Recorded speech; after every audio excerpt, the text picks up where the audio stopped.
Hello everyone. तो आज हम लोग जा रहे हैं दिल्ली क्योंकि हमें इनवाइट किया है सैमसंग इंडिया ने उनके गैलेक्सी S23 FE फ़ोन के लॉन्च इवेंट पे।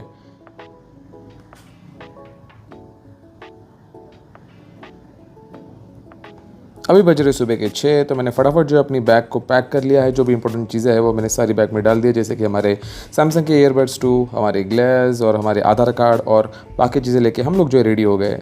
सुबह मॉम के हाथों की गर्मा गर्म कॉफ़ी पी के हम लोग ऑफिशियली नींद से बाहर आ गए।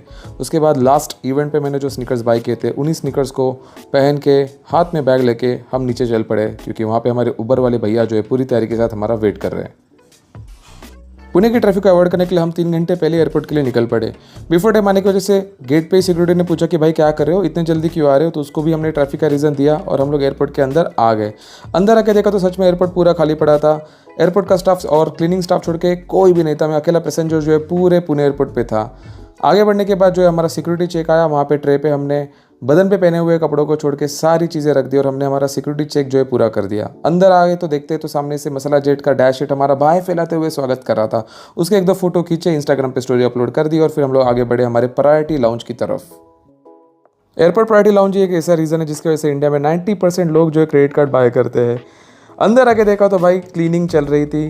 प्रायोरिटी लाउंज पे बैठा हुआ बंदा भी जो शॉक हो गया था कि भाई इतने जल्दी कैसे कोई आ सकता है ब्रेकफास्ट करने के लिए। तो हम लोग बाजू में बैठ गए जब तक क्लीनिंग पूरी नहीं होती। हमने इंस्टाग्राम पे थोड़े से रील्स देखे, थोड़े से लोगों के चैट का रिप्लाई दिया और उसके बाद जो है ब्रेकफास्ट काउंटर ओपन हो गया। वेज आइटम को नेक्स्ट लेवल इग्नोर करते हुए हमने हमारे नॉनवेज की तलाश जो है वो जारी रखी। थोड़ा सा आगे आते ही हमारे नॉनवेज फूड आइटम का सर्च मिशन जो है वो पूरा हो गया और डिश में हमने लिया अंडा भुर्जी और चिकन मसाला। पहले चिकन पीस के सीने के अंदर फोर्क घुसाते हुए उसको 32 दांतों की सलामी दी। टेस्ट इतनी कुछ खास नहीं थी, तभी कहीं से आवाज़ आई, इतने पैसे में इतना ही मिलेगा। अभी भी फ्लाइट बोर्डिंग के लिए 2 घंटे बाकी थे, तो सोचा इंस्टाग्राम पे लाइव चले जाते हैं। इंस्टा लाइव के 30 मिनट के सेशन से बॉडी में ऊर्जा की कमी महसूस होने लगी और इसी को रिकवर करने के लिए बॉइल्ड एग खाने का डिसाइड किया।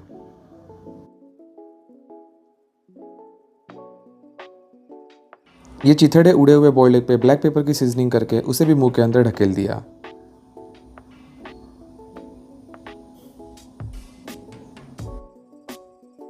एयरपोर्ट पे आए और कॉफ़ी पीनी, ऐसा कभी हुआ नहीं है। जैसे ही कॉफ़ी मशीन के पास आया, उस पर दिए गए 10 ऑप्शन की वजह से मेरे अंदर का मिडिल क्लास आदमी कंफ्यूज हो गया। अक्कड़ बक्कड़ बॉम्बे पो करके फाइनली मैंने एक कोई बटन दबा दिया। दूध आ रहा था बट कॉफ़ी नहीं आ रही थी। दिल की धड़कनें जो है तेज़ हो रही थी। काफ़ी देर वेट करने के बाद कॉफ़ी ने फाइनली जो है वो सेलिब्रिटी की तरह एंट्री कर दी। कॉफ़ी के मज़े लेते हुए मैंने घड़ी पे नज़र डाली और पता चला कि बोर्डिंग के लिए सिर्फ 20 मिनट बाकी है। मेरे अंदर का इंट्रोवर्ट चिकी जाग गया और कुछ ना खाने का डिसाइड करके बैग लेके हम लोग निकल पड़े लाउंज से बोर्डिंग की तरफ। इंडिगो की दीदी को बोर्डिंग पास दिखा के हम लोग निकल पड़े एयरक्राफ्ट की तरफ। जैसे ही J2A पे आए, इंडिगो का A320 नियो जहाज़ हमारा वेलकम कर रहा था। बाजू में खड़ी हुई एयर इंडिया की लाल परी भी काफ़ी खूबसूरत लग रही थी। डोर पे खड़ी हुई इंडिगो की दीदी को गुड मॉर्निंग बोल के सीट की तलाश चालू हो गई। विंडो सीट तो नहीं थी, पर इस बार तो अच्छी को पैसेंजर मिले, इस उम्मीद के साथ सीट की तरफ आगे बढ़ रहा था। को पैसेंजर्स को देखने के बाद मन ही मन अपने नसीब को मिडिल फिंगर दिखा के मैं सीट पे बैठ गया। पायलट भैया टाइम पे एयरक्राफ्ट को रनवे पे लेके आए और फिर कुछ ही सेकंड्स में एयरक्राफ्ट ने रनवे पे दौड़ लगाई।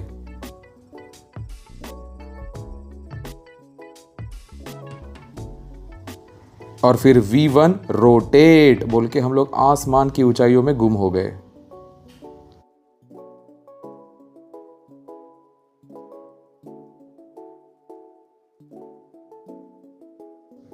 टेक ऑफ के बाद आंखें बंद करके मैं अपने आप से यही कह रहा था कि लाइफ में इतना बड़ा बनना है कि एयरक्राफ्ट के अंदर के फूड को बिना हिचकिचाए ऑर्डर कर पाए। और तभी इंडिगो वाली दीदी हमारे लिए ब्रेकफास्ट लेके आई। जब पता चला सैमसंग इंडिया ने फूड ऑप्शन के साथ टिकट बुक किया हुआ है, तब सैमसंग इंडिया के लिए रिस्पेक्ट और ज़्यादा बढ़ गई।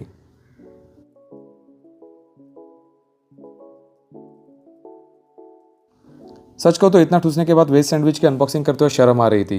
फिर नेक्स्ट मंथ से जिम पक्का ही अपने आप से झूठा वादा करके सैंडविच और फ्रूट जूस को लपेट लिया।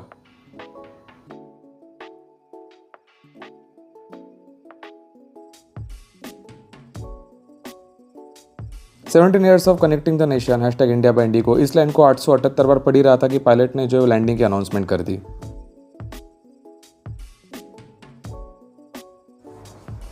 और पायलट भैया की इस कमर तोड़ लैंडिंग के साथ दिल वालों की दिल्ली में हमारी एंट्री हो गई। मैं एयरक्राफ्ट से जल्दी निकलने की कोशिश कर ही रहा था कि मेरे चाचा विधायक है बोल के एक दो बंदे मुझे धक्का देके आगे निकल गए। फाइनली हम दोपहर के 1 बजे एयरपोर्ट के बाहर आ गए, जहाँ पे ऑलरेडी कैब हमारा वेट कर रही थी।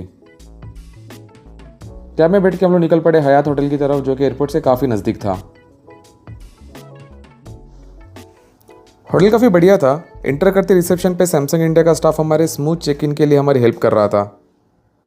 ये ब्लैक टी शर्ट वाले भैया ने हमें चेक इन करने के पहले लंच करने का सजेशन दिया, क्योंकि आधे घंटे में जो है किचन बंद होने वाला था।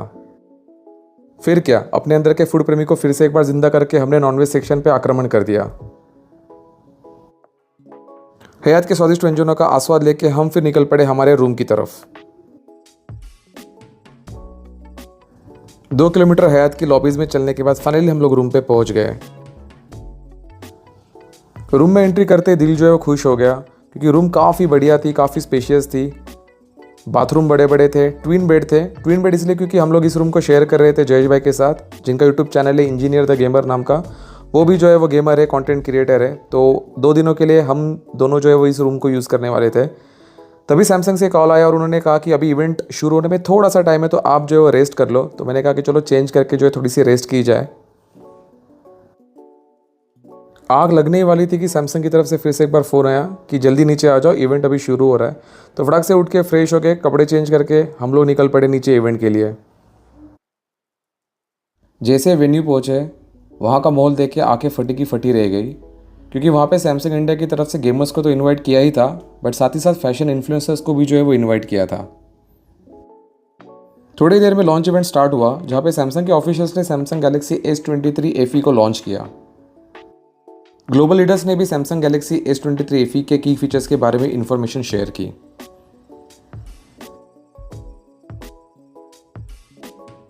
यह मेरी लाइफ का पहला फ़ोन लॉन्च इवेंट था, इसलिए मज़ा भी बहुत आ रहा था और प्राउड फीलिंग भी थी।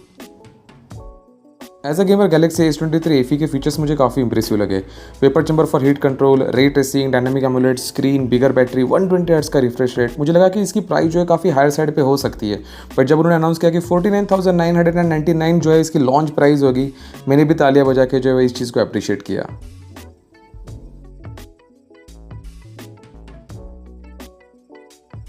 लॉन्च के बाद बड़ी सी वेलकम स्क्रीन पे अपने खुद का नाम और फोटो देख के दिल गार्डन गार्डन हो गया।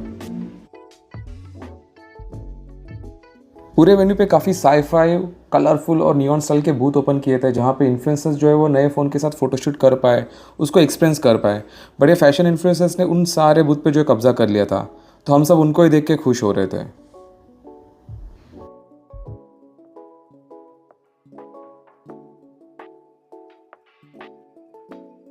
फाइनली कुछ समय के बाद मुझे गैलेक्सी S23 FE को हाथ में लेने का और उस पर गेमिंग करने का मौका मिला।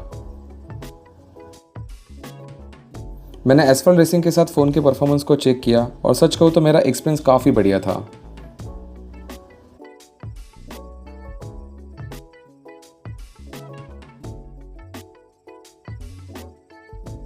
इस अपॉर्चुनिटी का पूरा फ़ायदा उठा के मैंने एसफॉल्ट रेसिंग की थोड़ी सी प्रैक्टिस की, क्योंकि कुछ ही देर में गेमिंग इन्फ्लुएंसर्स की एसफॉल्ट रेसिंग को लेकर टूर्नामेंट शुरू होने वाली थी, जहाँ पे आपका भाई भी पार्टिसिपेट कर रहा था। फर्स्ट राउंड में मेरी शुरुआत कुछ अच्छी नहीं रही, बट गेमिंग तो अपने खून में है। फिर क्या, आपके भाई ने जो जीता वही सिकंदर के मूवी की तरह लास्ट लैप में कमबैक करके टॉप पे फिनिश किया और नेक्स्ट राउंड के लिए क्वालिफाई कर दिया। अनफॉर्चुनेटली नेक्स्ट राउंड में एक टेक्निकल इशू की वजह से फाइनल्स के लिए मैं क्वालिफाई नहीं कर पाया। इसी गम को भुलाने के लिए और फैशन इन्फ्लुएंसर से थोड़ा सा इंस्पायर होकर हम गेमर्स ने भी फैशन प्रॉप्स को यूज़ करके वहाँ पे जलवे दिखाया। तभी वहाँ पे हयात वाले भैया चिकन सीख कबाब लेके आए। फिर क्या, एक स्टिक में 4-5 कबाब फंसा के कैसे ठूसा जाता है, इस स्किल का प्रदर्शन किया और बाकी गेमिंग इन्फ्लुएंसर्स को भी इसके बारे में सिखाया। हयात वाले भैया मन ही मन में बोल रहे थे, आज मिले हो आगे फिर मत मिलना। सीख कबाब ने गले से पेट तक का सफ़र भी पूरा नहीं किया, इतने में फैशन शो की अनाउंसमेंट हुई।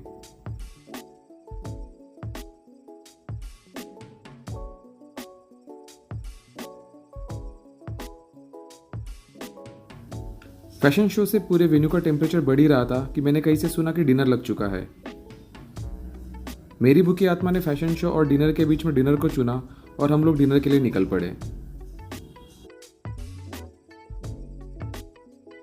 सुबह से ज़्यादा खाना खाने की वजह से मैंने हयात वाले भैया को नींबू शरबत देने के लिए कहा। उसने एक पानी की बोतल में नींबू को निचोड़ के मुझे दे दिया। साथ वाले इन्फ्लुएंसर ने चिकन पिज़्ज़ा के लिए पूछा।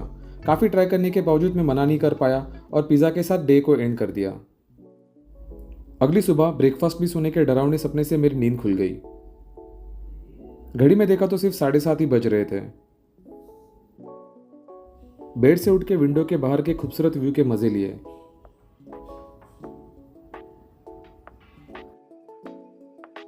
तभी मेरा ध्यान बाजू में रखी सैमसंग की बैग पे गया।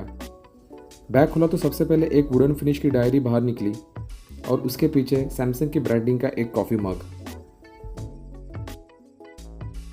आखिर में जो हाथ आया उसको देख के मेरे अंदर के छोटे बच्चे ने समर सॉल्ट मार के सेलिब्रेशन स्टार्ट किया। जिस फोन का लॉन्च इवेंट हमने कल अटेंड किया था वही सैमसंग गैलेक्सी S23 FE हमें एज अ गिफ्ट मिला। इसी की खुशी में हम लोग जयेश भाई के साथ गरबा खेलते खेलते ब्रेकफास्ट के लिए निकल पड़े। ब्रेकफास्ट की 100 से ज्यादा वैरायटी देख कंफ्यूजन से दिमागी हालत बिगड़ने लगी। मुश्किल से अपने आप को संभाला और एक प्लान बना के फर्स्ट आइटम की तरफ टारगेट लॉक किया।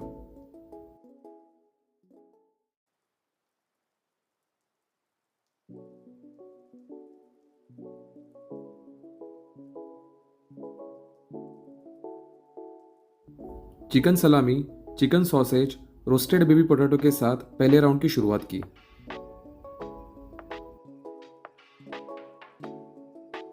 आसपास हर कोई ब्रेकफास्ट को लेके कंटेंट बना रहा था। कोई फोटो खींच के इंस्टाग्राम पे अपलोड कर रहा था तो कोई सेल्फी ले रहा था, पर मेरा पूरा ध्यान चिकन सॉसेज पे ही था। असासिन्स क्रीड से इंस्पायर होके फोर्क और नाइफ के ड्यूअल वेपन्स के साथ मेरा फूड वॉर स्टार्ट हो गया।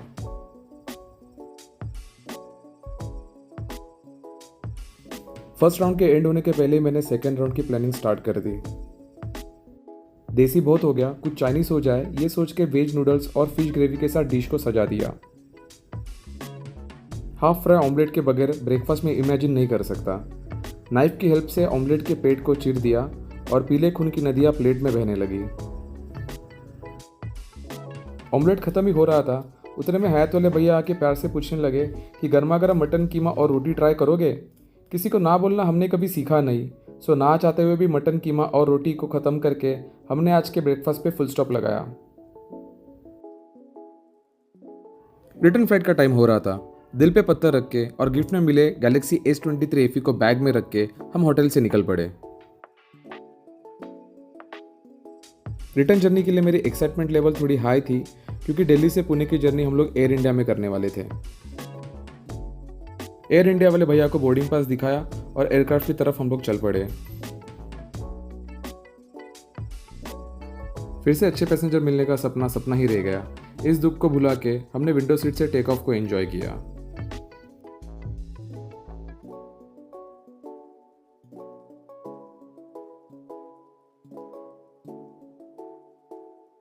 इंडिगो की तरह ही एयर इंडिया के फ्लाइट टिकट में लंच इंक्लूडेड था। सैमसंग इंडिया को मनी मन में 56 तोपों की सलामी देके मैंने फूड अनबॉक्सिंग स्टार्ट कर दी। मेन्यू में चिकन करी, रोटी, राइस, कर्ड, कॉर्न और स्वीट था। चिकन करी और राइस तो बढ़िया था, बट रोटी को तोड़ने के लिए मुझे दोनों हाथों का इस्तेमाल करना पड़ रहा था। चिकन करी के मजे लेते लेते पुणे कब आ गया पता ही नहीं चला। एयर इंडिया पायलट के बटर लैंडिंग के साथ इस बटरी व्लॉग को हम यहीं पे एंड करते हैं। मिलेंगे ऐसे अगले जर्नी में। Till then bye bye.